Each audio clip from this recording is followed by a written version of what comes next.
English 104 students, I'm here with another video to walk you through how to create a complex thesis statement. And the way that I like to really work through complex thesis statements is by thinking questions, right? Questions will ultimately lead me to a solid thesis statement. And so I have a document that I'm going to pull up to kind of walk us through that, and I'll also load that document on Moodle so that you can walk through it more at your own pace if you would like. So let me share here with you my screen. All right, so we'll go back to the document. So like thesis building through questions, and ultimately what you'll notice is on this document, I have really 5 questions that ultimately lead to a solid thesis statement. But there's some things that I want you to know about thesis statements just at the beginning. So let me switch out a screen share so you can see my face a little closer. Thesis statements are not necessarily just one sentence, okay? We call them thesis statements versus thesis sentences for a reason. A thesis statement can be anywhere from 1 to 3 to 4 sentences long as it's doing some particular things. One of them is it needs to make sure that it gives the other side to the debate. It needs to give your stance, right? So that's the second element.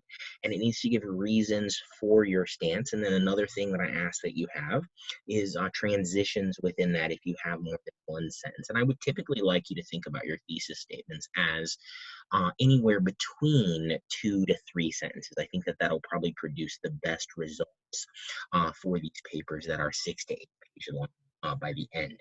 So if we switch back to that document for a second, the questions that I like to ask myself start with literally what is the problem that I'm debating. So if say I were writing a paper about racism, and I would say people are not believing that racism exists anymore because of these reasons. Okay. Um, Ultimately, I would be arguing, right? That's the question, the issue that I'm addressing, but then I'm complicating it. How am I taking a stance against that? How am I creating something as part of a debate? The next part would be, well, I think racism does exist. It's just more systematic and it's hidden than what it was before. So now we've complicated that original idea. And then ultimately you have to take a stance. You have to be willing to say to yourself, what do you believe and why do you believe it? And in that case, we start to ask ourselves the third question, which is, what are you convincing your reader of?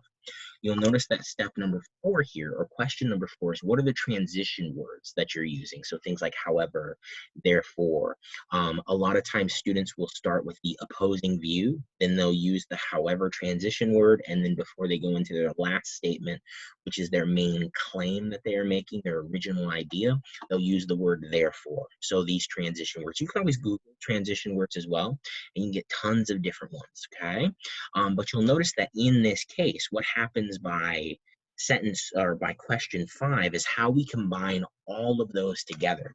So questions 1 through 4. So taking the other side, presenting that, then complicating it with your idea, and then making your stance for what you want to believe. So we would start with this. Many Americans don't believe racism exists in their country anymore because they have seen a Black president in their lifetime and don't experience racial discrimination on a normal basis, largely due to their lifestyle, their skin color, and where they live. So there's the opposing side, given specific reasons for why they believe that. So I'm giving them credit where credit is due. Then I transition and I say, however, right? However, racism is perhaps worse than it ever has, which is why movements like Black Lives Matter appear to head off racial injustices. And so you'll see that it continues to move throughout the ideas that will be talked about in the paper. And I'm complicating the other side of the issue, right? The other side of that debate.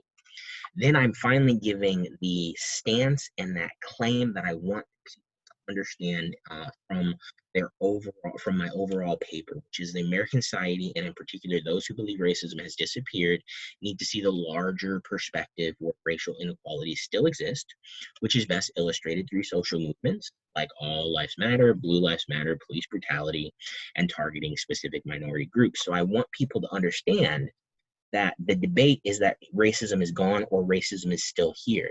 How it's becoming more original, and what I'm trying to persuade them of, would be that racism is in fact still here, but it's more hidden. So we're walking a middle line, right, through through this debate. So hopefully this document shows you kind of an example thesis that I'm looking for in these papers, and largely remember 3 steps, well, I guess 4 steps. The first step, you want to make sure we understand what the other side is saying. Then you want to complicate that with part of your own ideas. Then you want to make sure that you are giving your stance, your clear claim that you're asking the reader to understand. And then make sure you're using some transition words if you have more than one sentence for your thesis, which I think it'd be good if you had somewhere between 2 to 3 sentences at a minimum. Okay, for that thesis statement. Let me know if you have any other questions, or if you have any questions in particular, and I'll try to get back to you as soon as possible. Thanks, guys, and stay brilliant.